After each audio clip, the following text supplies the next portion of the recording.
नमस्कार प्रिय दर्शकों, आप देख रहे हैं ज्योतिष मंत्र।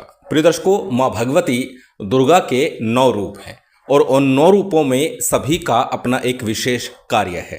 परंतु आज माँ भगवती कात्यायनी का एक मंत्र प्रयोग जो अत्यंत सरल है। किसी प्रकार के बड़े विधि विधान की आवश्यकता नहीं, सामान्य सा पूजन विधान करना है और इस मंत्र का जप करना है। इस मंत्र से होगा क्या? वशीकरण, सम्मोहन, कार्य सिद्धि, ये सारी चीजें इस मंत्र के माध्यम से संभव होती हैं। क्योंकि अक्सर मैं बोलता हूं वशीकरण और सम्मोहन कब प्रयोग करें, किस लिए प्रयोग करें। यदि कोई व्यक्ति विशेष हमारे कार्यों में अड़चने डाल रहा है तो हम उसे शांत करने के लिए सम्मोहित करें ताकि वह हमारे कार्य में अवरोध उत्पन्न ना करे। इसी प्रकार की ऐसी कामना लेकर के किसी का सम्मोहन या वशीकरण नहीं करना चाहिए जिससे सामने वाले का अहित होता हो, क्योंकि देर सवेर आपको स्वयं को भुगतना होगा और ये निश्चित है, क्योंकि अनेक बार ये मेरे अनुभव में आ चुका है। दूसरा, सम्मोहन और वशीकरण परिवार में प्यार बनाने के लिए, अपनों को अपनों से मिलाने के लिए, जोड़ने के लिए। यदि परिवार में अवरोध है, आपस में बच्चे एक दूसरे के साथ घुल मिल कर नहीं रहते, माता पिता का सम्मान नहीं करते, माता पिता से दूर रहते हैं, या किसी भी प्रकार की ऐसी समस्या पति पत्नी के बीच में चल रही है, अनबन चल रही है, प्रेमी अथवा प्रेमिका एक दूसरे से दूर होते जा रहे हैं, किसी तीसरे के कारण अवरोध उत्पन्न होता जा रहा है। कहने का तात्पर्य, जब हम अपनों से दूर हो रहे हैं, अपनों के बीच में दूरी आ रही है, तब वशीकरण सम्मोहन करना निश्चित ही जायज है, सही है। परंतु किसी भी प्रकार से अनैतिक रूप से अगर हम इसका प्रयोग करते हैं तो निश्चित गलत होगा। और आज माँ भगवती कात्यायनी का यह सबसे सरल प्रयोग है। इतना निश्चित है क्योंकि जैसे बताया, किसी विधि विधान की आवश्यकता ही नहीं, मात्र सामान्य सा पूजन विधान करके और इस मंत्र का प्रयोग कर सकते हैं। परंतु ये मंत्र पूर्णतः जागृत है, चेतन है और शीघ्र ही अपना प्रभाव दिखाता है। स्वयं सिद्ध मंत्र कहलाता है। सिद्ध करने की आवश्यकता कदाचित नहीं होती, बस इसका जप कीजिए और लाभ लीजिए। तो चलिए अधिक विलंब न करते हुए जान लेते हैं किस प्रकार से इस मंत्र का जप करना है, कब करना है, कैसे करना है, किस प्रकार इसका प्रयोग करना है। तो सबसे पहले हमेशा की तरह बात करेंगे साधना की सामग्री की। साधना की सामग्री आपकी स्क्रीन पर है। जैसे बताया, सामान्य सी पूजन सामग्री, क्योंकि सामान्य सा पूजन है, कोई बड़े विधि विधान की आवश्यकता नहीं है। माला की बात करें तो रुद्राक्ष, स्फटिक या फिर कमलगट्टे की माला, तीनों में से जो भी माला आपके पास हो, प्राण प्रतिष्ठित हो, वो ले लीजिए। श्रेष्ठतम होता है जब हम सम्मोहन की बात करते हैं, वशीकरण की बात करते हैं, तो स्फटिक की माला या फिर कमलगट्टे की माला। कमलगट्टे की माला उस परिप्रेक्ष्य में ज़्यादा है जब हम धन के आकर्षण की बात कर रहे हैं, क्योंकि सम्मोहन का मतलब, वशीकरण का मतलब किसी व्यक्ति विशेष का नहीं है। धन का आकर्षण भी सम्मोहन कहलाता है। माँ भगवती लक्ष्मी के सम्मुख या लक्ष्मी की कामना लेकर के हम इस मंत्र का जप करते हैं तो लक्ष्मी का आकर्षण होगा। तो इसलिए जो भी माला हो प्राण प्रतिष्ठित हो, और प्राण प्रतिष्ठा विधि साबर मंत्रों के माध्यम से बड़े सरल रूप में मैं दे चुका हूं। वीडियो डल चुका है, 2 बार वीडियो डला है। एक बार साबर मंत्र और वैदिक मंत्र दोनों ही हैं, और दूसरे वीडियो में मात्र साबर मंत्र है। जो आपको सरल लगे, जो सही लगे, जो उचित लगे, जिसे आप सरलता से कर सके, उन मंत्रों के माध्यम से अपनी माला को, यंत्रों को प्राण प्रतिष्ठित कर लीजिए। और माला के साथ ही एक यंत्र की आवश्यकता होगी, भगवती कात्यायनी का एक यंत्र। बस ये 2 चीजें मुख्य हैं। बाकी सामग्री सामान्य सी जो भी आप ले सके, जो आप रख सके। पूर्व में भी कई बार बताया है कि कुछ सामग्रियां मैं लिख देता हूं, जरूरी नहीं है जो लिखी हुई है वो सारी आपके पास हो, जो मुख्य है वो मैं बता देता हूं। यहां पर बताया कि माला कौन सी हो और यंत्र कौन सा हो, बाकी सामग्री जो आपकी व्यवस्था बनती है। अब बात करते हैं किस दिन इस मंत्र का जप आरंभ करें। इस मंत्र का जप किसी भी सिद्ध योग में आरंभ किया जा सकता है। नवरात्रि के समय करना अत्यंत श्रेष्ठ फलदायी होगा।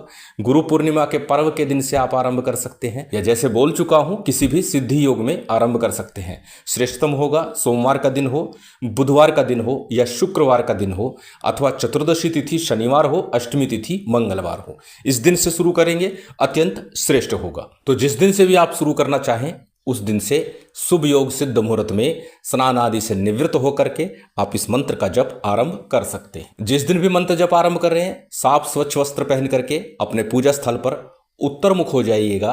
पूर्व मुख भी रह सकते हैं, परंतु श्रेष्ठ होगा उत्तर मुख होना, क्योंकि रात्रि काल में इसका जप श्रेष्ठ फलदायी होगा। प्रातःकाल करना चाहें तो प्रातःकाल कर सकते हैं, कोई आपत्ति नहीं है कि प्रातःकाल करेंगे तो कोई फल नहीं मिलेगा। यदि आपकी व्यवस्था रात्रि काल में नहीं बनती है तो आप इसको प्रातःकाल कीजिए, अन्यथा रात्रि के 9 बजे के बाद करना ज्यादा श्रेयकर होगा। यदि घर में व्यवस्था इस प्रकार की है कि रात्रि में बैठना उचित नहीं लगता तो सूर्यास्त के बाद आप कभी भी कर सकते हैं, परंतु जिस दिन आरंभ करें उस दिन इस बात का ध्यान रखिएगा जिस समय आप आरंभ कर रहे हैं उस समय सिद्ध योग चल रहा हो, सिद्ध योग मुहूर्त बन रहा। अपने सामने किसी चौकी अथवा पट्टे के ऊपर लाल रंग के वस्त्र के ऊपर मां भगवती कात्यायनी का एक चित्र स्थापित कर लीजिए। पीला रंग का वस्त्र हो तो उस पर भी स्थापित कर सकते हैं। चित्र के साथ भगवती का जो यंत्र मैंने बताया है वो यंत्र लीजिए, उसे अक्षत के ऊपर स्थापित कर लीजिए। साथ ही एक दीपक तिल तेल का हो, घी का हो, क्योंकि कर्म साक्षी के रूप में आपको दीपक रखना है। कोई भी एक दीपक आप स्थापित कर सकते हैं।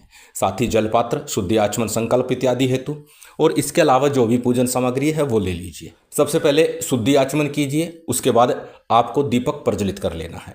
दीप प्रज्वलित करने के बाद में हमेशा की तरह संकल्प लीजिए। संकल्प में अपना नाम, अपना गोत्र, उस दिन का तिथि वार नक्षत्र बोलिए और अपनी कामना बोलिए कि किस कारण से आप ये प्रयोग संपन्न करना चाहते हैं।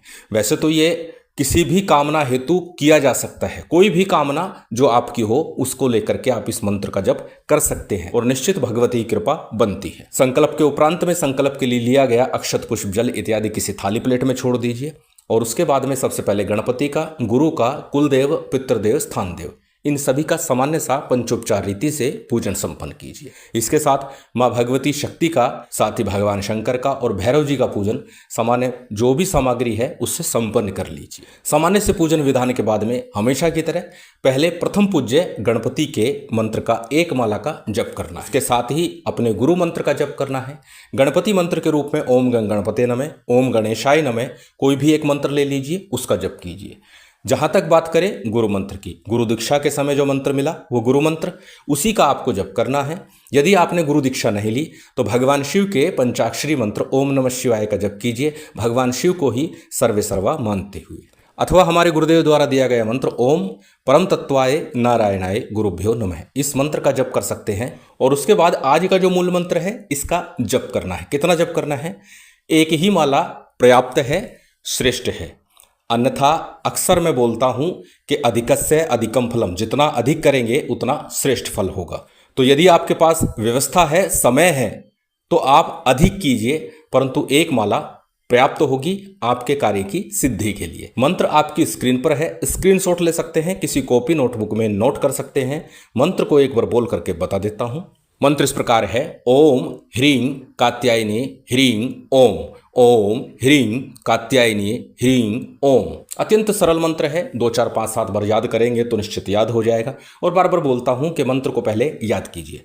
प्रिय दर्शकों, यहाँ ह्रीं है, ह्रीम नहीं है। कई ज्ञानी जन बोल देते हैं कि ह्रीं नहीं होता, ह्रीम होता है।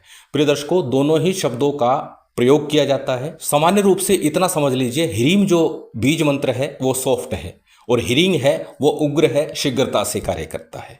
बस इतना सा अंतर जान लीजिए। तो इस मंत्र का आपको एक माला कम से कम नित्य प्रति करना है, 21 दिनों तक लगातार करना है। 21 दिन पूरे होते होते कहीं ना कहीं आपके कार्य सिद्धि के मार्ग बनने लगेंगे। परिवार में कलह का वातावरण है, खत्म हो जाएगा, प्रेम बनने लगेगा। निश्चित इस मंत्र का प्रभाव आपको प्राप्त होगा। यदि कोई अन्य कामना लेकर कर रहे हैं, उस कामना सिद्धि के मार्ग भी बनने लगेंगे। मंत्र जाप के बाद में मां भगवती की यथाविधि यथाशक्ति आरती कीजिए, भोग नैवेद्य अर्पित कीजिए, जलाचमन कराइए, क्षमा प्रार्थना कीजिए, आसन को प्रणाम कीजिए समर्पण करते हुए और फिर साधना से उठ जाइए।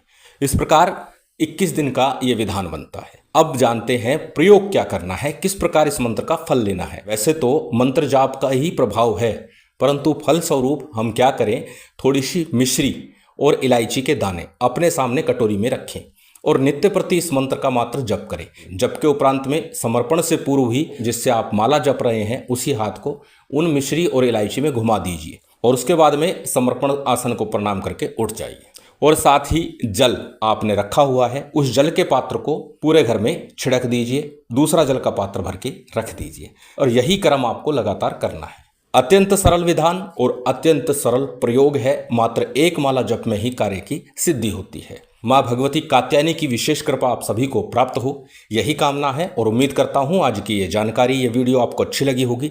यदि अच्छी लगी हो तो कृपया लाइक कीजिएगा, शेयर कीजिएगा। यदि चैनल पर नए हैं तो सब्सक्राइब कर बेल आइकन बटन दबा दीजिएगा। जय माता दी, जय श्री राम।